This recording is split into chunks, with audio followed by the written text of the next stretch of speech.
Bueno, muy bien. En este video vamos a hablar sobre los pasos prácticos en la fuente primaria. Vamos a ver de qué forma influye que tengamos algún diodo en corto, que tengamos los capacitores o algún capacitor en cortocircuito o con fugas, lo mismo que con los diodos, que tengamos el MOSFET en corto o con fugas, que tengamos el circuito integrado modulador, generador del PWM o de la modulación por ancho de pulsos en corto o con fugas, o que tengamos el IC de potencia en corto o con fugas. Con esto ya estamos cerrando lo que es la fuente primaria. Ya directamente, bueno, debemos cerrar el tema de las dudas sobre todo lo que pueda surgirnos. Es momento de consultar, ya que nos queda solamente la parte secundaria y ya nos destinamos exclusivamente al resto de los videos, que son las diferentes etapas del monitor, las cuales, bueno, también van a estar presentes y con las mismas características de los videos que venimos mirando. Bueno, ¿qué sucede cuando tenemos los diodos en corto? Más allá vamos a hablar de justamente si tenemos alguno de los diodos en corto, como puede ser el puente de diodos en la entrada. Naturalmente he obviado el hecho de decir de que siempre el monitor se debe probar con la lámpara serie desde el primer momento que lo recibimos, desarmado o no, por una cuestión de cuidado ante el posible evento que se pueda desarrollar en la falla del monitor, donde, por ejemplo, si tenemos los diodos de entrada quemados, naturalmente ya se debe haber quemado el fusible de entrada, pero en algunos casos puede no haberse quemado, y justamente tener un diodo en corto puede hacernos activar el sistema de protección de nuestra casa o de nuestro taller o de nuestro laboratorio, algo que por ahí no es grato porque no siempre está a mano para volver a dar la luz en el lugar. Bien, ahora vamos a verlo después en el circuito más claro, para que ustedes lo tengan en cuenta. Junto con los diodos de entrada podemos tener el capacitor con fugas abierto o incluso en cortocircuito. Esto va a hacer justamente que el monitor no nos encienda. No solo eso, sino que va a quemar el fusible, igual que los diodos, cada vez que nosotros lo coloquemos. Por ejemplo, si lo colocamos, como dije anteriormente, directamente a la red domiciliaria o a la red de nuestro taller, y en la serie nos va a indicar, igual que a los diodos, la luminosidad de la lámpara serie va a ser realmente brillante y no va a cargar en ningún momento, o sea, la lámpara va a quedar de forma permanente encendida, lo cual nos indica de que hay un cortocircuito importante. Lo mismo ocurre con el MOSFET en corto o con fugas, el cual también vamos a encontrar el fusible quemado. Vamos a realizar la medición en paralelo con el capacitor electrolítico y vamos a notar que hay un cortocircuito, donde nos va a quedar la duda si es el capacitor o si es el MOSFET de salida o el circuito integrado de potencia de salida, lo cual, siempre vuelvo a repetir, el 80% de las fallas de los cortocircuitos corresponden a elementos del carácter activo o semiconductores, como son los transistores, los circuitos integrados, los MOSFET, etc. El circuito modulador en corto con fugas, bueno, tanto como vamos a ver después, como el circuito integrado modulador, nosotros vamos a mirar en el circuito que tenemos las líneas de alimentación de cada uno de estos circuitos integrados, los cuales, en caso de falla o de problemas ya de carácter grave, por ejemplo una rotura por una suba de tensión o una rotura por una tormenta eléctrica que ingresó por la línea de la red domiciliaria. Podemos medir con el tester siempre en la escala de ohms para cualquiera de los componentes descriptos, o en la escala de buzzer o de continuidad. En algunos tenemos, en el mismo tester tenemos las tres funciones en una sola escala, como ya lo vimos en los primeros videos, y podemos realizar la medición desde el pin de alimentación, por ejemplo, bajando los datos desde internet. Podemos conocer cuál es la pata de alimentación e incluso medir la pata de salida de modulación, donde sabemos que hay dos transistores en push-pull internamente, los cuales realizan la modulación del ancho de pulso para alimentar la compuerta o el gate del MOSFET amplificador de pulsos de la fuente conmutada. Nosotros podemos tomar el tester, realizar la medición de del pin de alimentación del circuito integrado modulador, y con respecto a tierra, a masa, de la misma masa tomada, de la misma tierra tomada de la fuente primaria, igual que como realizamos las mediciones de tensión. Por ahí soy muy insistente con esto, por ahí repito mucho lo que es el tema mediciones, pero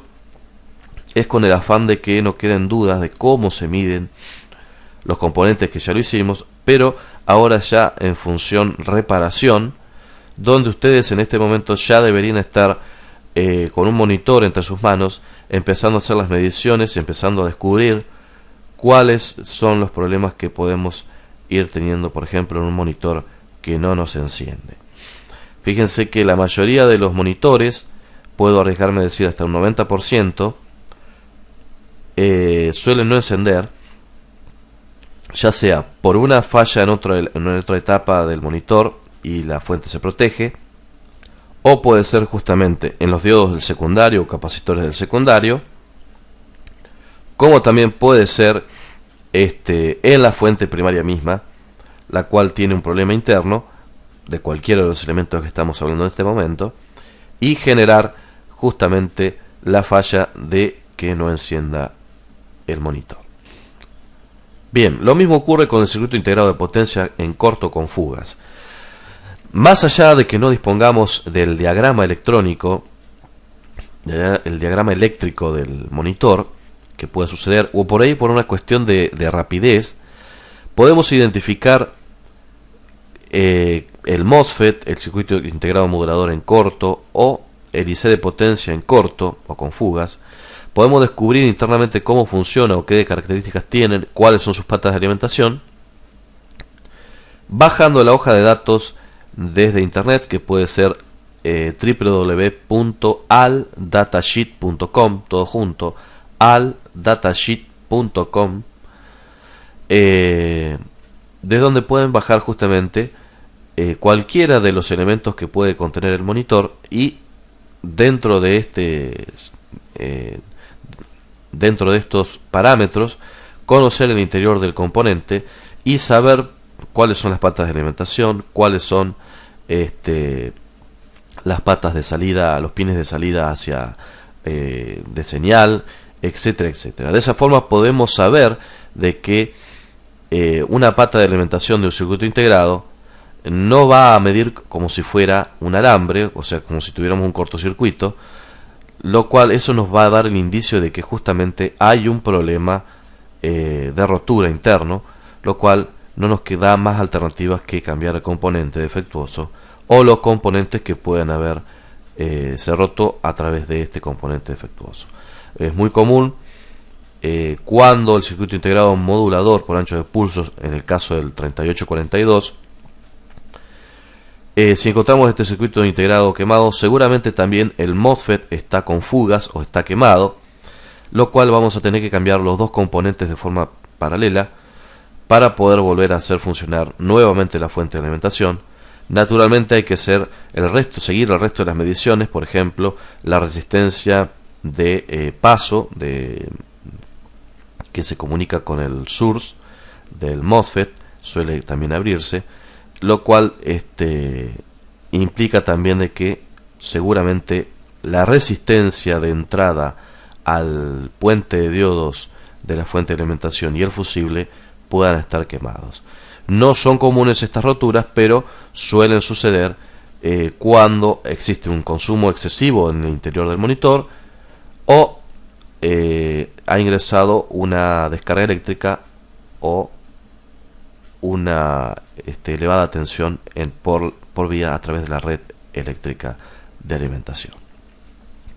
Bien, vamos a lo que justamente estábamos hablando. Por acá lo tenemos más clarito, de que bueno, acá apenas se puede llegar a ver el circuito integrado, la resistencia que lo alimenta.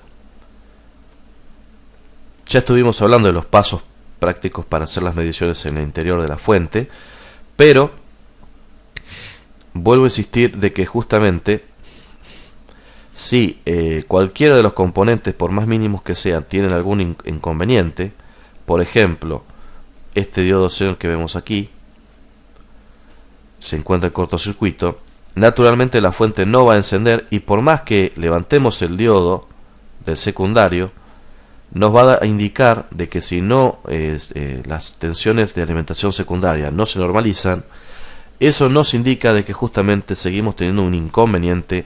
en la fuente primaria, y hasta tanto no se solucione cualquiera de los elementos que puedan tener incidencia, no va a encender la fuente primaria. Recuerden que siempre antes de hacer cualquier tipo de medición, el capacitor de 300 voltios tiene que estar descargado, si no corremos el riesgo de que la fuente, por ejemplo, no tenga ningún inconveniente y descarguemos los 300 voltios en alguno de los componentes que están sanos y se rompa la fuente innecesariamente y sin haber tenido inconvenientes, vamos a suponer que se protegiera porque teníamos un problema en la salida vertical con el circuito integrado vertical, y justamente se protegía por ese motivo y no porque la fuente en sí tuviera un problema. Bueno, lo que decíamos anteriormente del puente de diodos, en este caso tiene 4 diodos. Siempre aconsejo, en caso de que haya uno averiado o quemado, siempre aconsejo cambiar los 4 por el mismo valor de diodo o que disponga de más amperes, siempre de que sean rectificadores. La razón es que como trabajan en conjunto, puede quedar algún diodo resentido, más allá de que nos indiquen bueno, y justamente el monitor retorne con el mismo problema a los pocos días, y bueno, encontremos nuevamente el diodo o más diodos quemados en la entrada. Naturalmente, si estos se quemaron, si alguno de estos se quemó, el fusible directamente va a estar abierto. Lo mismo ocurre con algunos de los capacitores de entrada, como también con el capacitor electrolítico, que bueno, si se pone en cortocircuito vamos a tener la duda de si es el cortocircuito del capacitor o si es el cortocircuito del MOSFET, lo cual, como dijimos anteriormente, siempre tienen más incidencia o problemas los componentes semiconductores activos que los componentes pasivos, como es los capacitores y las resistencias, los cuales nosotros vamos a hacer una tarea investigativa dentro de la fuente o dentro de cualquier otra etapa del monitor al cual tengamos inconvenientes, y bueno, vamos a descubrir si es tanto el MOSFET o el capacitor, o inclusive pueden ser cualquiera, pueden ser los dos a la vez. Vamos a suponer que se puso en cortocircuito un diodo, dado de que el capacitor electrolítico está abierto o no funciona, o está en cortocircuito directo, y a su vez tuvo incidencia en que justamente también quemara el MOSFET. En este caso vamos a tener que cambiar los 4 diodos, cambiar el electrolítico y cambiar el MOSFET, siempre midiendo antes en qué condiciones está el circuito integrado, o en casos de dudas hacer también el cambio del circuito integrado, dado de que si el circuito integrado también quedó resentido y nos envía un pulso muy de muy bajo valor o cualquier otro formato, puede destruir nuevamente el MOSFET, lo cual vamos a estar arruinando un componente sin necesidad, cuando por ahí ya deberíamos haber cambiado el circuito integrado. Bueno, acá vemos el circuito que está justamente corresponde a esta placa, y acá vamos a ver el puente de diodos, como habíamos hablado. Acá tenemos el fusible que habíamos dicho, cómo se abre. Acá tenemos, puede haber un jumper, como dice acá, o puede haber una resistencia de muy bajo valor, el cual se puede abrir, a la vez se puede quemar y no verse físicamente, a no ser que nosotros lo podamos medir con el tester, igual que el fusible, lo cual puede indicarnos de que en este punto tengamos 300 voltios, pero en este punto, o sea, en la alimentación fuera de este lugar, no tengamos 0 voltios. ¿Qué significa? Bueno, justamente que en la mitad del camino donde deberían pasar los 300 voltios no tenemos alimentación, por ende, donde acá nos indica que debería haber una forma de onda, no existe la tensión, tenemos 0 voltios, y debemos cambiar esa resistencia o ese jumper, que es de paso, para poder alimentar justamente el MOSFET. Pero antes de realizar esa intervención, como dijimos, medimos o descargamos el capacitor, obviamente con el monitor desenchufado, y solucionamos el inconveniente de la continuidad que debería existir entre el colector o el drain del MOSFET. Deberíamos tener una continuidad en ohms o en la escala del buzzer entre este punto y los 300 voltios que nos da el capacitor electrolítico. Si no tenemos continuidad entre el drain y el positivo del capacitor, eso nos indica de que justamente hay algo cortado en el camino, como también acá estoy viendo más componentes que pueden incidir en el comportamiento de que no llegue la tensión, por ejemplo, con esta bobina que tenemos acá. Lo cual tampoco indica de que, vamos a suponer que medimos todos los componentes, tenemos el monitor desenchufado, bueno, desconectado de la red, medimos todos los componentes nos indican que están todos buenos, pero el monitor no enciende. Tenemos bien el fusible, tenemos bien el puente de diodos, tenemos bien el capacitor, tenemos bien el MOSFET de salida, tenemos bien el circuito integrado, el KA3842, o inclusive si es uno de potencia lo tenemos sano. Bueno, uno de los aspectos que hay que mirar es las soldaduras de los componentes. Es uno de los puntos, iguales de los primeros videos que estuvimos viendo,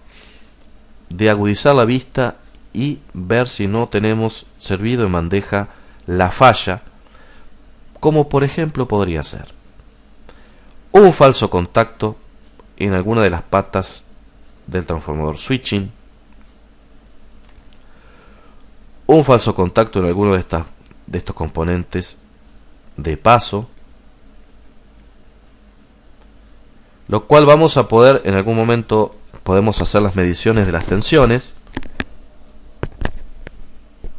y también, bueno, saber determinar de que no está llegando. Por ahí vamos a indicar, a medida que vamos colocando el tester en la placa, por ahí vamos a darnos cuenta de que justamente no llega tensión, más allá de que todos los componentes están sanos y no sabemos cuál podría ser el problema. Otro de los elementos que puede tener fallas de soldaduras e incluso suele afectar directamente, porque bueno, en algunos casos suele, al tener falso contacto, quemarse, es el MOSFET. Y después nos sigue justamente la alimentación del circuito integrado, que el circuito integrado tenga todas las soldaduras en condiciones. Podemos justamente hacernos de una lupa o de de un visor de relojero, una lupa de relojero, para, bueno, verificar que todas las soldaduras de la fuente e incluso del segundo primario que tiene el transformador, que esté todo sano, dado que, por ejemplo, en este caso, la alimentación del segundo primario de que alimenta el circuito integrado podría llegar a tener inconvenientes. Por ende, si no tiene alimentación el circuito integrado, no nos va a generar un pulso y tampoco nos va a generar ningún pulso a la salida, y por lo tanto tampoco vamos a tener tensiones en el secundario. Es muy común también de que si si la fuente se alimenta a través de una realimentación del secundario de la fuente, que tengamos algún inconveniente de falso contacto en el optoacoplador, en el TL421 o en alguno de los componentes aledaños, los cuales, al no tener referencia, pueden hacer bloquear al circuito integrado, por ejemplo en este caso el 3842, y que justamente deje de funcionar. Bueno, yo creo que medianamente ya lo tenemos organizado a muchas de las fallas que podemos tener en la fuente de alimentación. Todas se basan en los mismos esquemas como estamos mirando, e incluso ahora vamos a ver los circuitos integrados de potencia, los cuales nos simplifican mucho el trabajo, dado que la cantidad de componentes en esta fuente es bastante menor, pero se hace mucho aún más menor en fuentes conmutadas con circuitos integrados de potencia. Por ejemplo, vamos a ver un circuito integrado, el DP104C, que es muy utilizado en la marca Samsung y de los cuales suelen tener muchos dolores de cabeza los técnicos, dado de que es una fuente muy sencilla, pero tiene ciertos aspectos que hay que tener en cuenta a la hora de repararlos. Como ya dijimos, bueno, fíjense que dentro de lo que es el circuito, el diagrama nos dice con cuánto se alimenta el transformador, alrededor de 300 voltios, 285 en este caso, y esta fuente conmutada sí o sí trabaja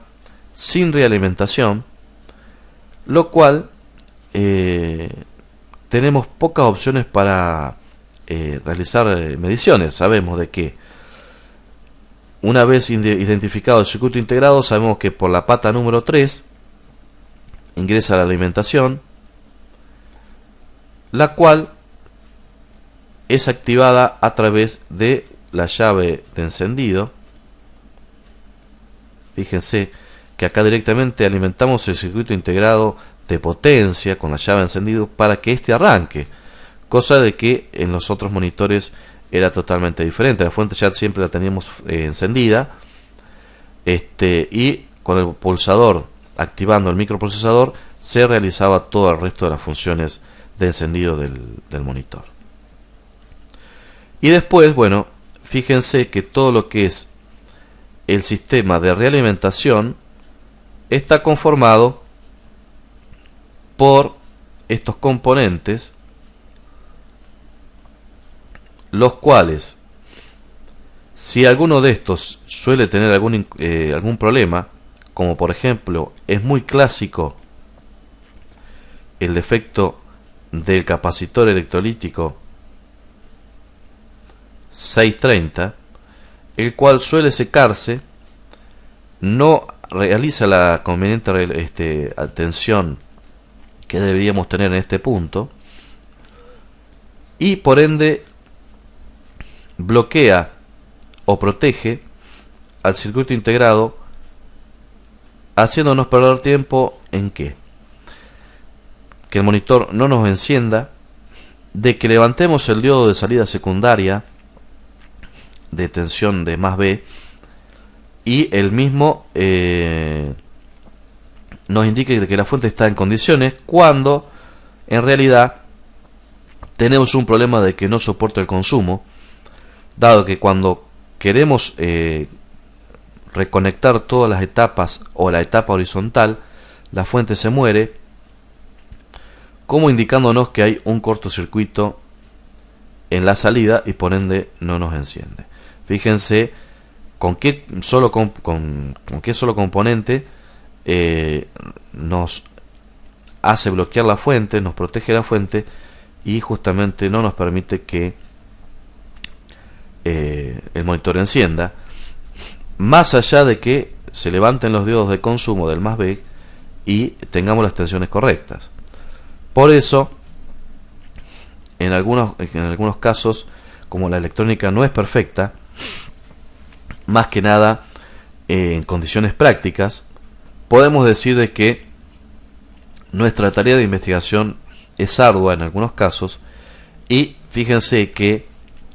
en el caso de una protección, lo primero que le hubiéramos echado la culpa hubiera sido al circuito integrado, algo que podemos hacer si disponemos, pero algo de lo cual, si pasamos de largo este capacitor, o incluso me parece que también el diodo solía tener problemas, seguimos con los inconvenientes, ya que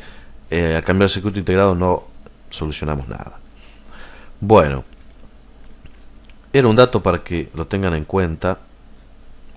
pero en realidad mi idea era otra. Justamente era indicarles de que nosotros podemos saber de que, conociendo los pines del circuito integrado, de que por el pin 3 se alimenta, por ende, si medimos con el tester a masa a tierra, incluso conectado sin desoldar el circuito integrado, y hay un valor de resistencia muy bajo, un cortocircuito, sabemos de que este integrado casi seguro podría estar quemado, lo cual podemos verificar nuevamente después desoldando el pin 3 del circuito integrado DP104 en este caso, y haciendo una comparación entre la medición de tensión de medición de continuidad entre la pata 3 y la pata 1,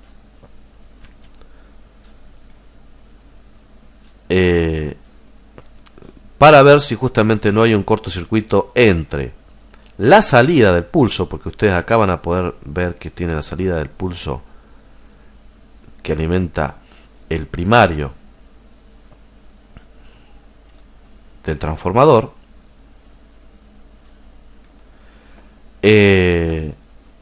si al detectar que hay un cortocircuito en estos dos pines, ya sabemos de que el circuito integrado está quemado. Fíjense que más allá de que disponemos del diagrama, en caso de no disponer del diagrama, podemos medir entre las patas de los pines del circuito integrado si existen inconvenientes internos, lo cual, bueno, lo único que nos quedará por hacer es justamente cambiar el circuito integrado, hacer una revisación genérica de los componentes aledaños, y si todo está en condiciones,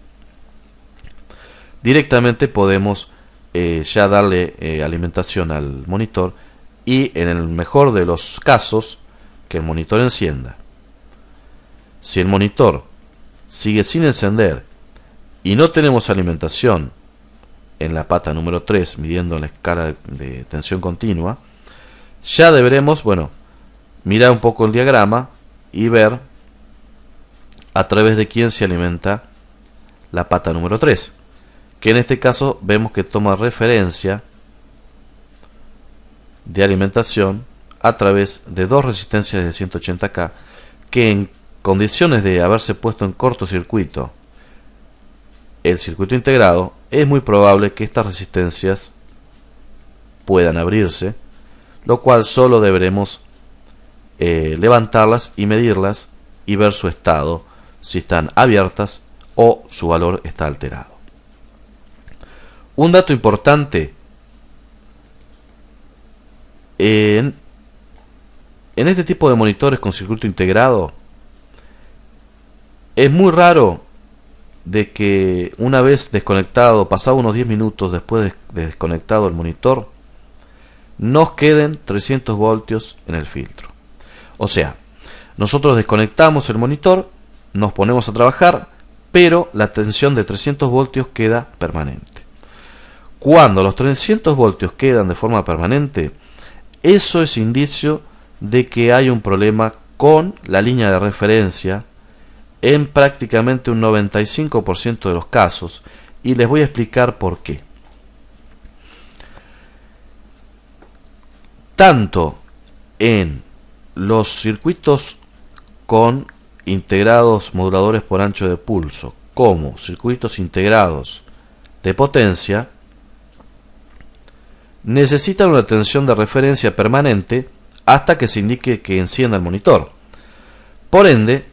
siempre hay un ligero consumo muy pequeño, el cual va a hacer descargar el electrolítico poco a poco una vez desconectado de la línea de alimentación, o sea, una vez desenchufado el monitor. Es un dato interesante, dado de que con eso de dato de que si quedan cargados los 300 voltios, podemos ya estar pensando de que hay algún inconveniente en la línea de salida o en las resistencias de referencia, que son fáciles de determinar, dado de que siempre están o alimentando el sector de baja tensión del circuito integrado modulador o de potencia por ancho de pulsos, o del circuito modulador, por ejemplo el 3842, que tanto estuvimos viendo. Solamente nos quedará cambiar las resistencias, ver si no existe ningún cortocircuito en la línea de alimentación, y bueno, una vez identificado ese tema, ya podemos justamente pasar al siguiente paso, que es alimentar el monitor nuevamente con los componentes cambiados y ver si ya el monitor no comienza a funcionar de buena forma. Fíjense que acá estamos viendo un pequeño bosquejo, un diagrama de lo que es la parte de fuente de alimentación primaria con el circuito de potencia, modulador por ancho de pulso de potencia, pero con optoacoplador. Fíjense que tenemos un optoacoplador. Bueno, el sistema de funcionamiento es exactamente el mismo que el que estuvimos viendo de las líneas de realimentación con MOSFET anteriormente en otro video,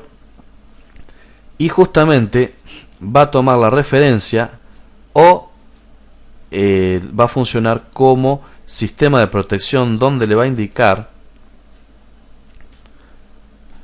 al circuito integrado de que funcione o no funcione, o que tome referencia de la realimentación para justamente indicar en la salida la tensión que deberemos tener, o sea, el ancho de pulsos de tensión que debemos tener en la parte primaria para alimentar convenientemente el más B y el resto de las tensiones de la sección secundaria. Fíjense que es muy sencillo el bosquejo, yo se los suprimí para que ustedes solamente tengan que pensar en que si tienen un optoacoplador y un circuito integrado, que puedan solucionarlo de la misma forma que se soluciona uno con circuito integrado 3842 y un circuito integrado o un modulador por ancho de pulso separado. Bueno, acá está, fíjense lo que hablábamos recién de la activación a través del switch que tiene de encendido, las dos resistencias de alimentación del circuito integrado de potencia. Fíjense que va a alimentar de forma directa o indirecta la salida, lo cual deberemos tener en cuenta de que si hay un cortocircuito, es muy probable que estas resistencias puedan abrirse, máxime si alimentan, por ejemplo, la salida, como pueden ver acá, drain, que dice, del circuito integrado, por ejemplo, en este caso, el DP104C. Con esto yo quiero desmistificar el mito de que si no tenemos circuito no podemos solucionar nada, o de que son muy complejas las fuentes, o que tiene un circuito integrado raro, o que solamente consigo el datasheet del circuito integrado y no consigo el resto de la fuente. El tema de los monitores es bastante complejo en ese sentido. Hoy, gracias a Dios, existen una gran cantidad de componentes donde vamos a poder conseguir componentes originales y vamos a poder tener mejores armas con que desenvolvernos. Pero antiguamente era bastante complicado conseguir información técnica, de la cual siempre era de origen ruso o chino, o inclusive, bueno, directamente no teníamos acceso, lo cual era bastante complejo a la hora de solucionarlos y nos llevaba más tiempo solucionar problemas de información que los problemas propios del monitor, dado de que, bueno, no conocíamos, por ejemplo, las indicaciones de los circuitos integrados o las denominaciones de los MOSFET, lo cual nos retrasaba bastante el trabajo para poder solucionarlos, cuando por ahí en algunos casos eran solamente problemas o de algún electrolítico o justamente algún circuito integrado en cortocircuito, lo cual solamente teníamos que cambiarlo, pero no disponíamos del repuesto. Bueno, muy bien, espero que esto haya completado lo que es todo el razonamiento y la puesta en escena de la fuente primaria. Yo creo que ya estamos justamente realmente duchos como para poder desenvolvernos en cualquier tipo de fuente de monitor que se nos presente. Solamente hay que tener un poco de práctica con respecto a lo que es la medición de componentes. Ya estuvimos viendo cómo se realizan las diferentes mediciones, cómo podemos solucionar distintas fallas de la fuente, todo lo que vimos hasta ahora, todo lo que es la etapa de entrada, la etapa primaria y la etapa de salida secundaria. Con estas armas ya disponemos de una forma realmente interesante a la hora de realizar diferentes mediciones en el interior del monitor y sacar nuestras conclusiones para saber si tenemos un problema en la parte primaria, en la parte secundaria, o existe un cortocircuito, lo cual nos protege la fuente conmutada. Muy bien, continuamos con los videos en reparamonitores.com.